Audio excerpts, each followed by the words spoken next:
Mary's Ghost, a pathetic ballad.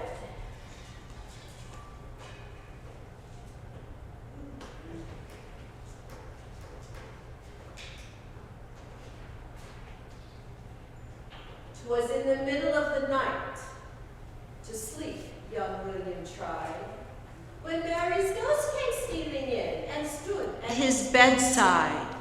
Oh, William dear, my rest eternal ceases. Alas, my everlasting peace is broken into pieces. I thought the last of all my cares would end with my last minute, but though I went to my long home, I didn't stay long in it. The body snatchers, they have come and made a snatch at me. It's very hard them kind of men won't let a body be.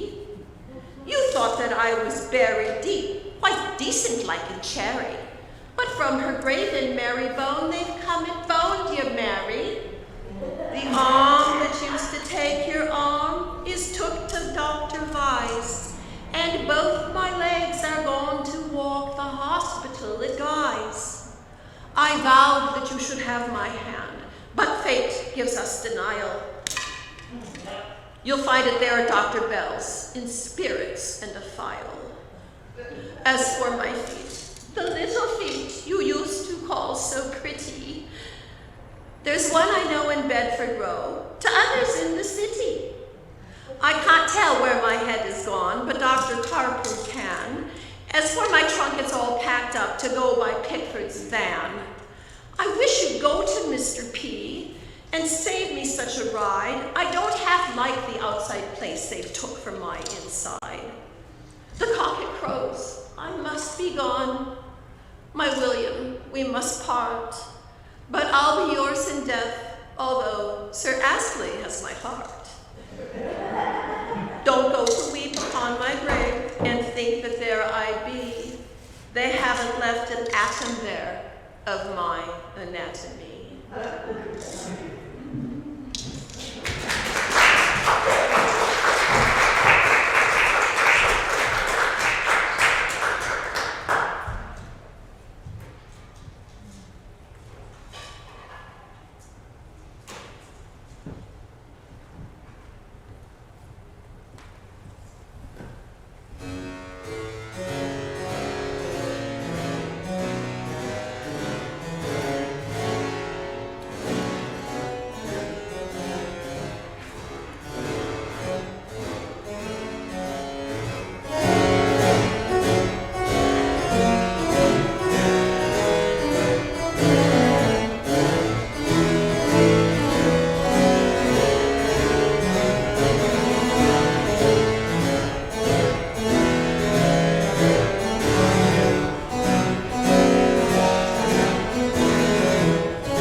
The King of Owls by Louise Erdrich.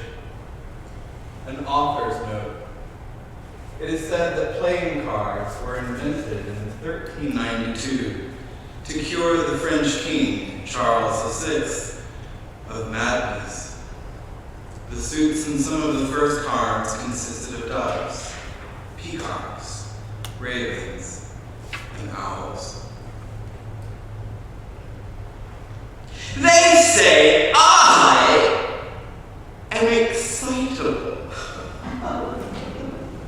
How can I not scream?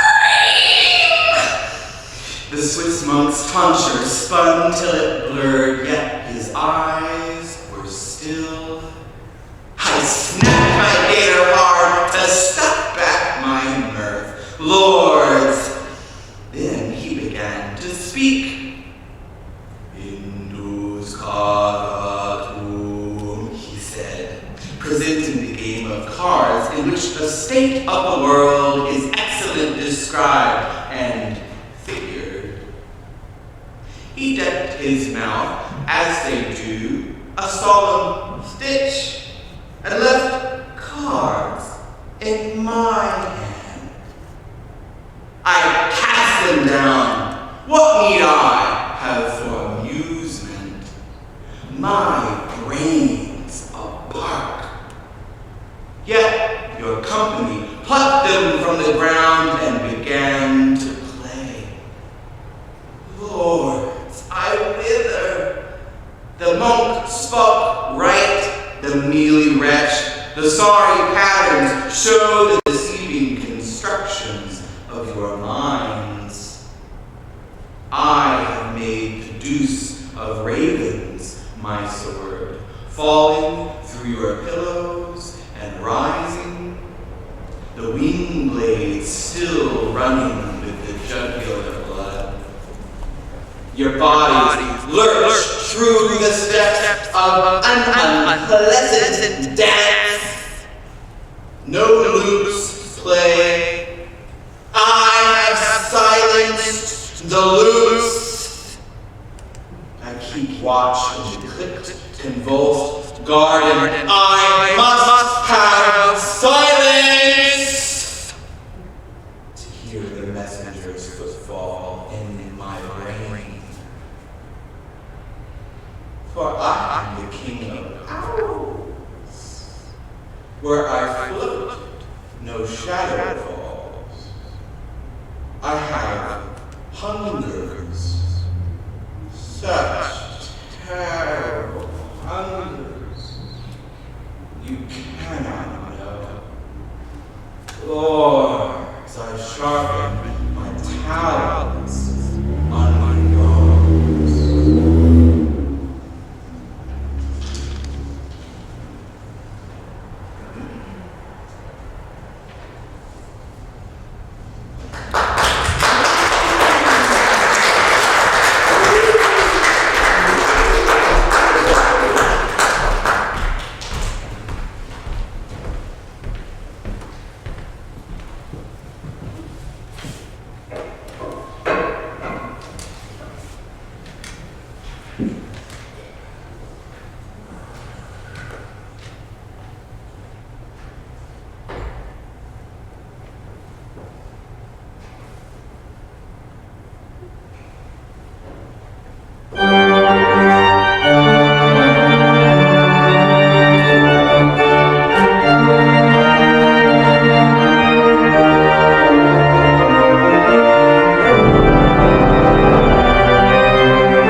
Whitcomb, Riley.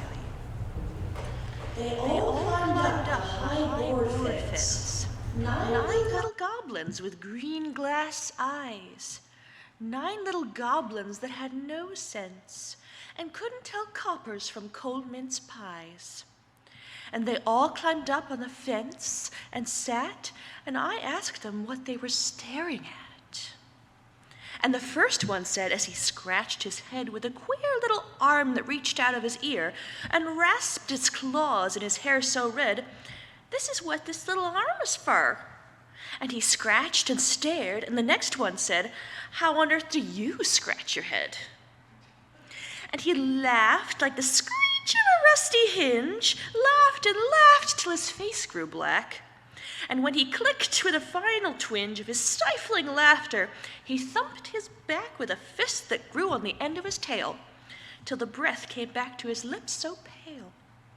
And the third little goblin leered round at me, and there were no lids on his eyes at all. And he clucked one eye, and he says he, "What is the style of your socks this fall?"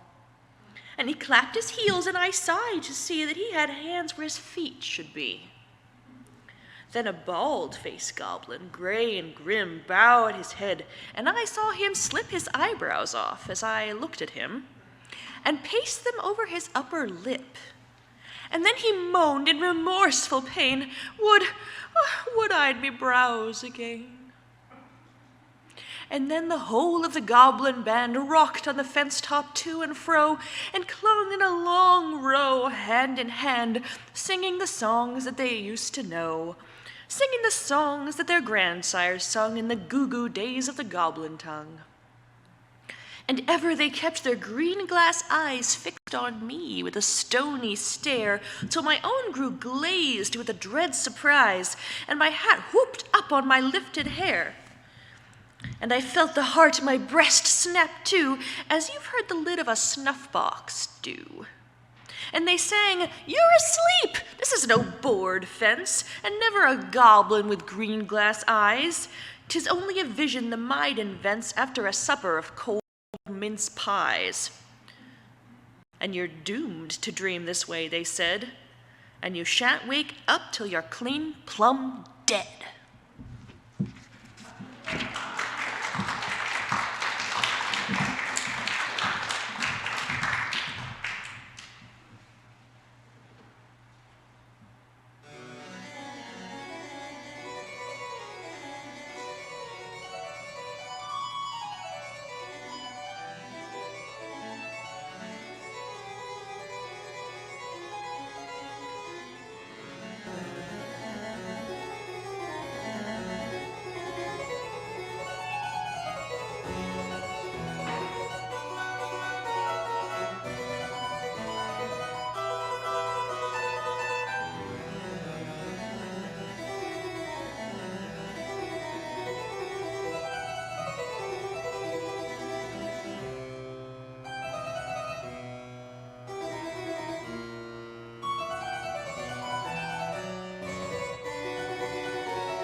The Haunted Palace by Edgar Allan Poe. In the greenest of our valleys by good angels tenanted, once a fair and stately palace, radiant palace, reared its head. In the monarch thought's dominion, it stood there. Never seraph spread opinion over fabric half so fair. Banners yellow, glorious, golden, on its roof did float and flow. All of this, was in the olden time long ago. And every gentle air that dallied in that sweet day, along the ramparts, plumed and pallid, a winged odor went away. Wanderers in that happy valley through 2 luminous windows saw spirits moving musically to a lute's well-tuned law, round about a throne where sitting Porphyrogene, in state his glory well befitting, the ruler of the realm was seen. And all with pearl and ruby glowing was the fair palace door, through which came flowing, flowing, flowing, and sparkling evermore a troop of echoes whose sweet duty was but to sing in voices of surpassing beauty the wit and wisdom of their king. But evil things in robes of sorrow assailed the monarch's high estate. Ah, let us mourn, for never morrow shall dawn upon him desolate. And round about his home the glory that blushed and bloomed is but a dim remembered story of the old time entombed. And travelers now within that valley through the red litten windows see vast forms that move fantastically to a discordant melody, while like a ghostly rapid river through the pale door a hideous throng rush out forever and laugh, but smile no more.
To the dead in the graveyard underneath my window, by Adelaide Cropsey. Written in a moment of exasperation. How can you lie so still? All day I watch, and never a blade of all the green sod moves to show where restlessly you toss and turn, and fling a desperate arm or draw up knees stiffened and aching from their long disuse. I watch all night, and not one ghost comes forth to take its freedom of the midnight hour. Oh, have you no rebellion in your bones? The very worms must scorn you where you lie, a pallid, moldering, acquiescent folk, meek habitants of unresented graves. Why are you there in your straight row on row, where I must ever see you from my bed, that in your mere dumb presence iterate the text so weary in my ears? Lie still and rest. Be patient and lie still and rest. I'll not be patient. I will not lie still. There is a brown road runs between the pines, and further on the purple woodlands lie, and still beyond blue mountains lift and loom. And I would walk the road, and I would be deep in the wooded shade, and I would reach the windy mountain tops that touch the cloud. My eyes may follow, but my feet are held. Recumbent as you others, must I too submit, be mimic of your movelessness, with pillow and counterpane for stone and sod? And if the many sayings of the wise teach of submission, I will not submit, but with a spirit of all unreconciled flash and unquenched defiance to the stars. Better it is to walk, to run, to dance. Better it is to laugh and leap and sing, to know the open skies of dawn and night, to move untrammeled down the flaming noon. And I will clamber it through weary days, keeping the edge of deprivation sharp, nor with the pliant speaking on my lips of resignation, sister to defeat. I'll not be patient. I will not be still. And in ironic quietude, who is the despot of our days and lord of dust, needs but scarce heeding wait to drop grim, casual comment on rebellion's end. Yes, yes, willful and petulant, but now as dead and quiet as the others are. And this each body and ghost of you hath heard, that in your graves do therefore lie so still.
Halloween, The Haunting by by Richard Jones.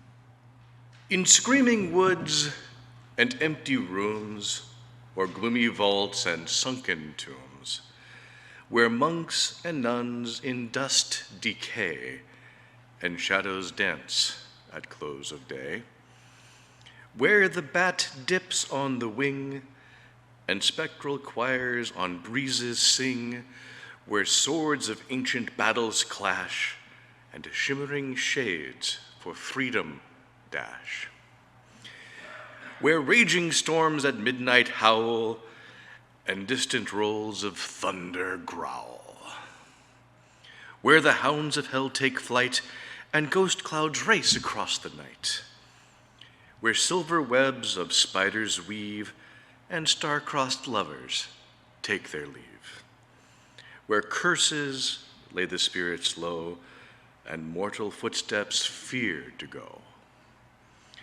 where death holds life in grim embrace, its lines etched on the sinner's face, where'er the march of time is flaunted, voices cry, this place is haunted.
you.